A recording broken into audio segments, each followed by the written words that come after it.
शरारती अंसर ने जो उत्ते जिहड़ी है सिगरट जला के और उसका धुआं मार के कीर्तनी सिंघां दे उत्ते गंदी हरकत की है, उसकी मैं सख्त लफ्ज़ां दे विच निखेधी करदा।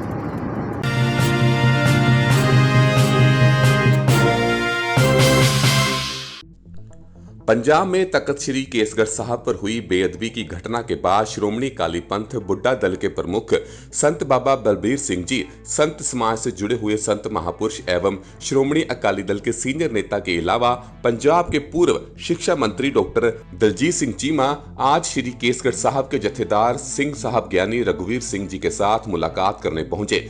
इस अवसर पर तमाम पंथक जत्थेबंदियों के मुखिया ने एकजुटता की बात करते हुए गत दिवस तख्त श्री केसगढ़ साहब पर हुई घटना की सख्त शब्दों में निंदा की। किस घटना की तह तक जाकर इसके पीछे जा असली लोग व साजिशकर्ता को पकड़ा जाए। निहंग जत्थेबंदी बुड्ढा दल के मुखी संत बाबा बलबीर सिंह जी ने इस दौरान कहा कि अगर प्रशासन इस मामले में कोई कार्रवाई नहीं करता तो खालसा पंथ खुद ब खुद कार्रवाई करने के लिए सक्षम है। उन्होंने कहा कि श्रोमणी गुरुद्वारा प्रबंधक कमेटी के जो सेवादार उस समय तख्त श्री केसगढ़ साहब पर मौजूद थे, उनकी तरफ से अपनी ड्यूटी को बेहद अच्छी तरह से निभाया गया, जिसके चलते बेअदबी करने वाले व्यक्ति को अंजाम देने के वक्त ही पकड़ लिया गया। संत बाबा बलबीर सिंह जी ने यह भी कहा कि तख्त श्री केसगढ़ साहब खालसा पंथ का प्रमुख स्थान है और ऐसे स्थान के ऊपर बेअदबी की घटना को अंजाम देने वालों को बख्शा नहीं जाएगा। उन्होंने प्रशासन से कहा कि उक्त दोषी को कड़ी से कड़ी सजा दिलवाने में मदद करे। वहीं संत बाबा बलबीर सिंह जी ने यह भी कहा कि हम सरकार से मांग करते हैं कि कानून में प्रावधान करके ऐसे लोगों के लिए मौत की सजा तय की जाए, जिससे आगे कोई भी ऐसी शरारत ना कर सके। इस अवसर पर विशेष रूप से पहुंचे पंजाब के पूर्व शिक्षा मंत्री डॉक्टर दलजीत सिंह चीमा ने भी तख्त श्री केसगढ़ साहब पर हुई इस घटना की सख्त शब्दों में निंदा की। उन्होंने कहा कि कथित दोषी को सख्त से सख्त सजा मिले, जिससे आगे से कोई भी ऐसी घटना को करने के बारे में सोच भी ना सके। डॉक्टर चीमा ने कहा कि पंजाब में चुनाव का दौर है और इस समय ऐसी घटना होना किसी और तरफ भी इशारा करता है।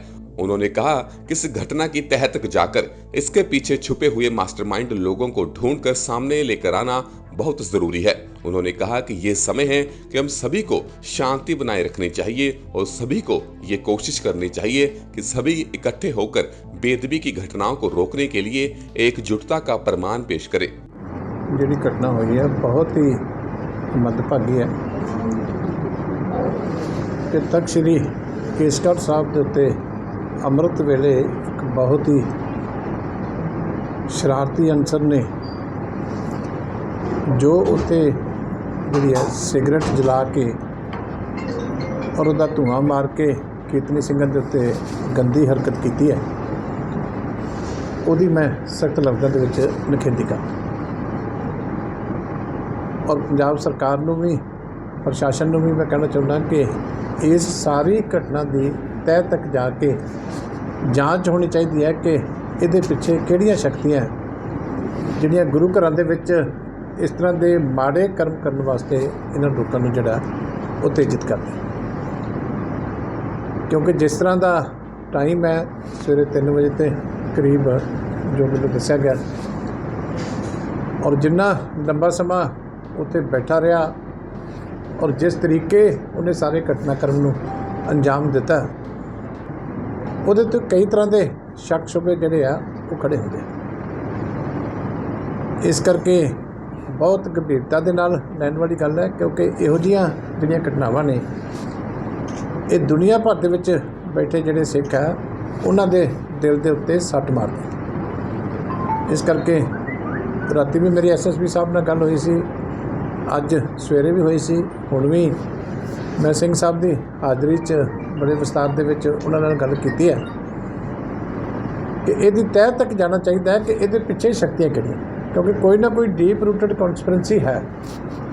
क्योंकि कल्ला ये कह के मूर्ख बंदा इस गल नूं असीं पासे नहीं कर सकते, इन्नी दूर तो आया, चंगी भली उहदे कोले नवीं गड्डी है, इन्हें इस टाइम ते आया, इन्नी जगह बैठन तो बाद उन्हें सारी घटना की है, तो किते ना किते प्री प्लैंड इहो जिहियां घटनावां जिहड़ियां वो शंका उत्ते खड़ी होती।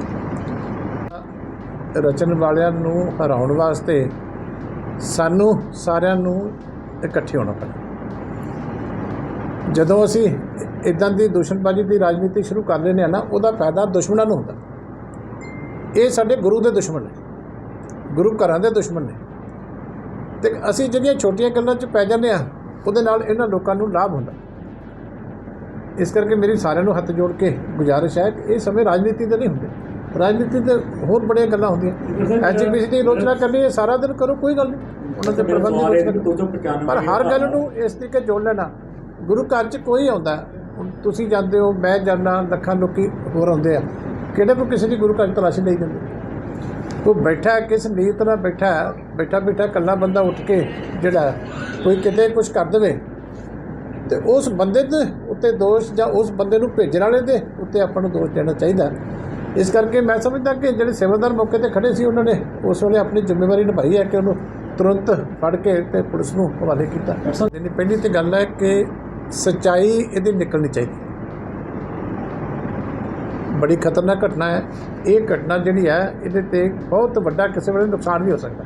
ਧਾਰਮਿਕ ਭਾਵਨਾਵਾਂ ਜਦੋਂ ਹਰਟ ਹੁੰਦੀਆਂ, ਉਹ ਸਾਰੀਆਂ ਚੀਜ਼ਾਂ ਜਦੋਂ ਅਸੀਂ ਇਹਨਾਂ 'ਤੇ ਕੋਈ ਕੇਸ ਦਰਜ ਕਰਦੇ ਹਾਂ ਨਾਲ ਹੀ ਲੈਣੀ ਚਾਹੀਦੀ, ਕਿਉਂਕਿ ਇਹ ਕੋਈ ਛੋਟੀ ਜਿਹੀ ਗੱਲ ਨਹੀਂ ਹੁੰਦੀ। ਕਿਉਂਕਿ ਸਾਡਾ ਸਭ ਤੋਂ ਵੱਡਾ ਜਿਹੜਾ ਖਾਲਸਾ ਪੰਥ ਦਾ ਜਨਮ ਸਥਾਨ ਹੈ, ਤਖਤ ਹੈ ਗੁਰੂ ਗੋਬਿੰਦ ਸਿੰਘ ਜੀ ਮਹਾਰਾਜ ਦਾ ਆਪਣਾ ਸਾਜਿਆ ਹੋਇਆ, ਅਤੇ ਉੱਥੇ ਆ ਕੇ ਇਹੋ ਜਿਹੀ ਕੋਈ ਘਟਨਾ ਕਰੇ, ਉਹਦਾ ਕੁਦਰਤੀ ਗੱਲ ਹੈ ਕਿ ਬਹੁਤ ਉਹਦੇ ਨਾਲ ਜਿਹੜੀ ਹੈ ਸਾਰੇ ਹੀ ਸਿੱਖ ਭਾਵੇਂ ਦੁਨੀਆ 'ਚ ਕਿਤੇ ਵੀ ਬੈਠਾ ਹੋਵੇ, ਉਹਦੇ ਮਨ ਦੇ ਵਿੱਚ ਬਹੁਤ ਇਸ ਗੱਲ ਦੀ ਜਿਹੜੀ ਹੈਗੀ ਹੈ ਸੱਟ ਵੱਜਦੀ। ਗੱਲ ਵੀ ਅਸੀਂ ਹਦਾਇਤ ਕਰਤੀ ਡੀਸੀ ਰੋਪੜ ਨੂੰ ਸਰਕਾਰ ਦੀ। ਦੇਖੋ ਹਾਲੇ ਤੇ ਕਿਉਂਕਿ ਕੱਲ੍ਹ ਦੀ ਇੰਸੀਡੈਂਟ ਹੈ, ਅਸੀਂ ਸਮਾਂ ਦੇਣਾ ਚਾਹਾਂਗੇ ਕਿ ਇਨਵੈਸਟੀਗੇਸ਼ਨ ਨੂੰ। ਮੈਂ ਤਾਂ ਇਸੇ ਕਰਕੇ ਅਸੀਂ ਵਾਰ-ਵਾਰ ਜਿਹੜੇ ਜ਼ਿਲ੍ਹੇ ਦੇ ਮੁਖੀ ਨੂੰ ਪੁੱਛ ਰਹੇ ਹਾਂ ਔਰ ਆਪਣਾ ਕੰਸਰਨ ਵੀ ਸ਼ੋਅ ਕਰ ਰਹੇ ਹਾਂ ਕਿ ਗੰਭੀਰ ਮਸਲਾ ਹੈ ਅਤੇ ਸਾਰਿਆਂ ਦੀ ਚਿੰਤਾ ਵੀ ਜ਼ਾਹਰ ਕਰ ਰਹੇ ਹਾਂ।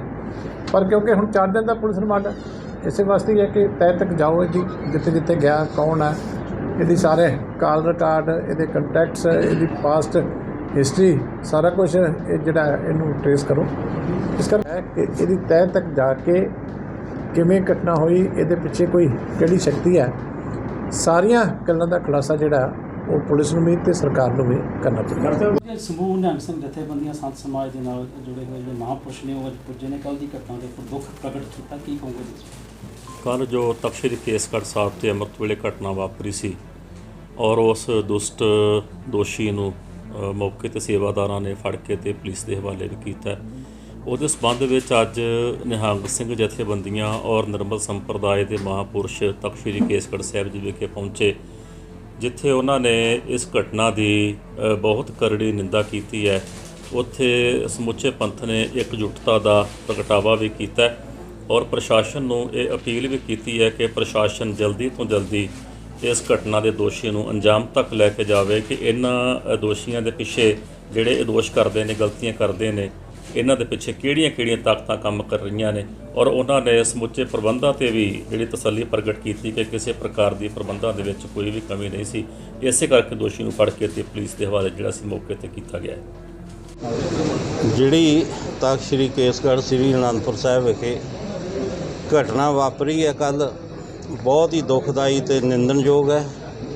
ਅਤੇ ਉਹ ਜਿਹੜੀ ਘਟਨਾ ਹੈ ਜਿੱਥੇ ਖਾਲਸਾ ਪੰਥ ਦੀ ਸਾਜਨਾ ਹੋਈ, ਗੁਰੂ ਗੋਬਿੰਦ ਸਿੰਘ ਜੀ ਨੇ 1699 ਦੀ ਵਿਸਾਖੀ ਵਾਲੇ ਦਿਨ ਗੁਰਦੁਆਰਾ ਕੇਸਗੜ੍ਹ ਸਾਹਿਬ ਵਿਖੇ ਖਾਲਸਾ ਪੰਥ ਦੀ ਸਾਜਨਾ ਕੀਤੀ, ਉਸੇ ਅਸਥਾਨ 'ਤੇ ਇਹ ਜਿਹੜਾ ਪੰਥ ਦੋਖੀ ਜਿਹੜਾ ਜਿਹਨੇ ਇਹ ਘਟਨਾ ਜਿਹੜੀ ਕੀਤੀ ਅਤੇ ਉਹਦੇ ਮਕਸਦ ਕੀ ਪਤਾ, ਉਹਦਾ ਪਿੱਛੇ ਉਹਦੀ ਕੀ ਆਪਣੇ ਪਲੈਨਿੰਗ ਸੀ ਜਾਂ ਜੋ ਵੀ ਸੀ। ਅਤੇ ਸਤਿਗੁਰਾਂ ਨੇ ਫਿਰ ਵੀ ਬੜੀ ਕਿਰਪਾ ਕੀਤੀ, ਜਿਹੜਾ ਫੜਿਆ ਗਿਆ ਮੌਕੇ 'ਤੇ। ਅਤੇ ਉਹਦੀ ਮੈਂ ਸਮੁੱਚੀਆਂ ਹੀ ਨਿਹੰਗ ਸਿੰਘ ਜਥੇਬੰਦੀਆਂ ਵੱਲੋਂ, ਸ਼੍ਰੋਮਣੀ ਪੰਥ ਅਕਾਲੀ ਬੁੱਢਾ ਦਲ ਪੰਜਵਾਂ ਤਖ਼ਤ ਵੱਲੋਂ ਸਖਤ ਸ਼ਬਦਾਂ ਦੇ ਵਿੱਚ ਨਿੰਦਾ ਕਰਦਾ। ਉੱਥੇ ਹੀ ਪੰਜਾਬ ਸਰਕਾਰ ਅਤੇ ਜਿਹੜੀ ਪੰਜਾਬ ਪੁਲਿਸ ਹੈ ਉਹਨੂੰ ਵੀ ਇਹ ਕਹਿੰਦੇ ਆ ਵੀ ਇਹ ਜਿਹੜੇ ਨੇ ਘੱਟੋ ਘੱਟ ਇਹਨਾਂ ਨੂੰ ਮਾਨਸਿਕ ਰੋਗੀ ਨਾ ਕਿਹਾ ਜਾਵੇ। ਇਹ ਕਿੱਥੇ ਜਿੱਥੇ ਵੀ ਕੋਈ ਘਟਨਾ ਹੁੰਦੀ ਹੈ ਉੱਥੇ ਹੀ ਇਹ ਕਿਉਂ ਕਹਿੰਦੇ ਨੇ ਮਾਨਸਿਕ ਰੋਗੀ ਹੈ, ਉਹਨੂੰ ਹੋਰ ਕੋਈ ਜਗ੍ਹਾ ਨਹੀਂ ਲੱਭਦੀ। ਅਤੇ ਇਸ ਕਰਕੇ ਇਹਨੂੰ ਸਖਤ ਤੋਂ ਸਖਤ ਜਿਹੜੀ ਸਜ਼ਾ ਦਿੱਤੀ ਜਾਣੀ ਚਾਹੀਦੀ ਹੈ। ਕੇਸ ਇਹੋ ਜਿਹਾ ਹੋਣਾ ਚਾਹੀਦਾ ਹੈ, ਇਹੋ ਜਿਹੇ ਨੂੰ ਗੰਦੇ ਬੰਦੇ ਨੂੰ ਫਾਂਸੀ ਦੀ ਸਜ਼ਾ ਹੋਣੀ ਚਾਹੀਦੀ ਹੈ। ਅਤੇ ਫਿਰ ਵੀ ਜਿਹੜੇ ਮੈਂ ਸਮੁੱਚੇ ਹੀ ਗੁਰੂ ਨਾਨਕ ਨਾਮਦੇਵਾ ਸੰਗਤਾਂ ਨੂੰ ਬੇਨਤੀ ਕਰਦਾ, ਆਪਾਂ ਸਾਰੇ ਸੁਚੇਤ ਹੋਈਏ। ਜੇ ਸੁਚੇਤ ਸੀ ਸਾਡੇ ਇੱਥੇ ਆਪਣੇ ਜਿਹੜੇ ਸੇਵਾਦਾਰ ਸੀ ਉਹਨਾਂ ਨੇ ਮੌਕੇ ਤੇ ਫੜ ਲਿਆ, ਚਲੋ ਬਹੁਤ ਚੰਗੀ ਗੱਲ ਹੋਈ ਹੈ। ਤੇ ਹੋਰ ਵੀ ਆਪਾਂ ਤਗੜੇ ਹੋ ਕੇ ਗੁਰੂ ਘਰਾਂ ਦੇ ਜਿਹੜੇ ਪਹਿਰੇ ਸਖਤ ਰੱਖੀਏ, ਤਾਂ ਕਿ ਜਿਹੜੇ ਇਹੋ ਜਿਹੇ ਗੁਰੂ ਦੋਖੀ ਨੇ ਉਹ ਕਦੇ ਵੀ ਕੋਈ ਮਾੜੀ ਘਟਨਾ ਜਿਹੜੀ ਨਾ ਕਰ ਸਕਣ ਤੇ ਨਾ ਬੇਅਦਬੀ ਨਾ ਕਰ ਸਕਣ। ਤੇ ਹੁਣ ਮੈਂ ਸਮੁੱਚੀਆਂ ਸਮੂਹ ਗੁਰੂ ਨਾਨਕ ਨਾਮਦੇਵਾ ਸੰਗਤਾਂ ਨੂੰ ਫਿਰ ਬੇਨਤੀ ਕਰਦਾ, ਆਪਾਂ ਜਿਹੜਾ ਇਹਦਾ ਪਛਤਾਤਾਪ ਕਰੀਏ ਜਿਹੜੀ ਇਹ ਹੋਈ ਹੈ ਘਟਨਾ, ਤੇ ਪੰਜਾਬ ਪੁਲਿਸ ਤੇ ਪੰਜਾਬ ਸਰਕਾਰ ਜਿਹੜੀ ਹੈ ਇਹਦੀ ਤਹਿ ਤੱਕ ਜਾਵੇ ਵੀ ਇਹਦੇ ਪਿੱਛੇ ਹੈ ਕੌਣ ਹੈ। ਤੇ ਜਿਹੜੇ ਵੀ ਸਾਡੇ ਹੋਰ ਭਾਈ ਨੇ ਜਿਹੜੇ ਸਾਰਿਆਂ ਨੂੰ ਮੈਂ ਬੇਨਤੀ ਕਰਦਾ, ਆਪਾਂ ਸ਼ਾਂਤਮਈ ਤਰੀਕੇ ਦੇ ਨਾਲ ਜਿਹੜੇ ਹੈ ਗੁਰੂ ਘਰ ਦੀ ਵੀ ਮਰਿਆਦਾ, ਤਖ਼ਤ ਸਾਹਿਬ ਦੀ ਬਹੁਤ ਵੱਡੀ ਮਰਿਆਦਾ, ਤਖ਼ਤ ਸਾਹਿਬ ਤੋਂ ਜਿੱਥੋਂ ਮਹਾਰਾਜ ਨੇ ਖਾਲਸੇ ਪੰਥ ਦੀ ਸਾਜਨਾ ਕਰਕੇ ਗਊ ਗਰੀਬ ਦੀ ਰੱਖਿਆ ਕੀਤੀ ਤੇ ਮਹਾਰਾਜ ਨੇ ਜਿਹੜੇ ਜ਼ੁਲਮਾਂ ਦਾ ਖਾਤਮਾ ਕੀਤਾ, ਜਬਰ ਜ਼ੁਲਮ ਦਾ ਟਾਕਰਾ ਕਰਨ ਵਾਸਤੇ ਇੱਥੋਂ ਹੀ ਇਹ ਜਿਹੜੀ ਗੁਰੂ ਦੀ ਲਾਡਲੀ ਫੌਜ ਬਣਾਈ ਸੀ। ਅਸੀਂ ਗੁਰੂ ਘਰ ਦੀ ਜਿਹੜੀ ਮਰਿਆਦਾ ਵਾਸਤੇ ਸਾਰੇ ਸਦਾ ਹੀ ਤਤਪਰ ਹਾਂ, ਜਿੱਥੇ ਕੋਈ ਵੀ ਸਾਡੀ ਜ਼ਰੂਰਤ ਹੈ ਤੇ ਆਪਾਂ ਹਰ ਸਮੇਂ ਹਾਜ਼ਰ ਹਾਂ। ਇਹ ਤਾਂ ਤੁਸੀਂ ਪ੍ਰਸ਼ਾਸਨ ਨੂੰ ਆਪਾਂ ਤੇ ਬੇਨਤੀ ਕਰਦੇ ਹਾਂ, ਇਹੋ ਜਿਹੇ ਦਾ ਤੁਰਤ ਦਾਨ ਮਹਾਂ ਕਲਿਆਣ ਕਰਨਾ ਚਾਹੀਦਾ ਹੈ। ਆਪਣੇ ਜਿਹੜੇ ਇਹੋ ਜਿਹੇ ਖੱਚ ਲੋਕ ਨੇ, ਗੰਦੇ ਲੋਕ ਨੇ, ਇਹਨਾਂ ਨੂੰ ਸਜ਼ਾ, ਸਖਤ ਸਜ਼ਾ ਹੋਣੀ ਚਾਹੀਦੀ ਹੈ, ਤਾਂ ਹੀ ਇਹ ਜਿਹੜੇ ਆਪਣੇ ਕਾਰਨਾਮੇ ਜਿਹੜੇ ਇਹੋ ਜਿਹੇ ਰੁਕ ਸਕਦੇ ਨੇ, ਆ ਜਿਹੜੀਆਂ ਬੇਅਦਬੀਆਂ ਰੁਕ ਸਕਦੀਆਂ ਨੇ। ਇਹਨਾਂ ਨੂੰ ਨਾਲ ਦੀ ਨਾਲ ਹੀ ਸਜ਼ਾ ਹੋਣੀ ਚਾਹੀਦੀ ਹੈ। ਇਹਨਾਂ ਨੂੰ ਜਿਵੇਂ ਆਪਾਂ ਟੀਵੀ 'ਚ ਦੇਖਦੇ ਕਈ ਕੰਟਰੀਆਂ 'ਚ ਨਾਲ ਦੀ ਨਾਲ ਹੀ ਸਿਰ ਕਲਮ ਕਰਦੇ ਨੇ, ਇਹਨਾਂ ਦੇ ਵੀ ਉਹ ਹੀ ਹੋਣਾ ਚਾਹੀਦਾ ਹੈ। ਆ ਮਹਾਂਪੁਰਖ ਸਾਰੇ ਆਏ ਨੇ, ਸਾਰੇ ਅਸੀਂ ਇਹ ਪੂਰੀ ਜਿਹੜੀ ਹੈ ਘੋਰ ਜਿਹੜੀ ਇਹ ਇਹਨਾਂ ਨੇ ਬੇਅਦਬੀ ਦੀ ਕੋਸ਼ਿਸ਼ ਕੀਤੀ ਹੈ ਤੇ ਸਖਤ ਸ਼ਬਦਾਂ ਦੇ ਵਿੱਚ ਸਾਰੀਆਂ ਨਿਹੰਗ ਸਿੰਘ ਜਥੇਬੰਦੀਆਂ ਵੱਲੋਂ ਫਿਰ ਮੈਂ ਜਿਹੜੀ ਉਹਦੀ ਨਿਖੇਧੀ ਕਰਦਾ। ਤੇ ਨਾਲ ਜਿਹੜੀ ਹੈ ਇਹ ਵੀ ਬੇਨਤੀ ਕਰਦਾ, ਜੇ ਇਹਨਾਂ ਤੋਂ ਪੰਜਾਬ ਪੁਲਿਸ ਜਾਂ ਪੰਜਾਬ ਜਿਹੜੀ ਸਰਕਾਰ ਹੈ, ਜੇ ਨਹੀਂ ਇਹਨਾਂ ਤੋਂ ਕੋਈ ਇਹਨਾਂ 'ਤੇ ਨਿਕਲਦੇ ਤਾਂ ਸਾਨੂੰ ਵੀ ਆਪਣੇ ਥੋੜ੍ਹਾ ਜਿਹਾ ਟਾਈਮ ਦੇਣ। ਇਹਦੀ ਆਪਣੇ ਜਿਹੜੀ ਪੁੱਛ ਗਿੱਛ ਹੈ ਉਹ ਸਾਡੇ ਨਿਹੰਗ ਸਿੰਘ ਜਥੇਬੰਦੀਆਂ ਕਰ ਲੈਂਦੀਆਂ ਨੇ, ਸਾਰੀ ਉਹਦੀ ਤਹਿ ਤੱਕ ਜਾ ਕੇ ਮਿੰਟੋ ਮਿੰਟ ਹੀ ਉਹਦਾ ਨਤਾਰਾ ਕਰ ਲਾਂਗੇ ਕੀ ਹੈ ਕੀ ਹੈ। ਅੱਗੇ ਤੋਂ ਬੇਅਦਬੀਆਂ रुक जाएंगी सारियां ही। वाहिगुरू जी का खालसा। द टारगेट न्यूज के लिए रूपनगर से सुषमा मोदगिल की रिपोर्ट। पल पल हर पल समाचारों से अपडेट रहना है तो हमारे इस चैनल द टारगेट न्यूज को लाइक करें, सब्सक्राइब करें व बेल आइकन को जरूर दबाएं। घर बैठे सारी जानकारी पाएं।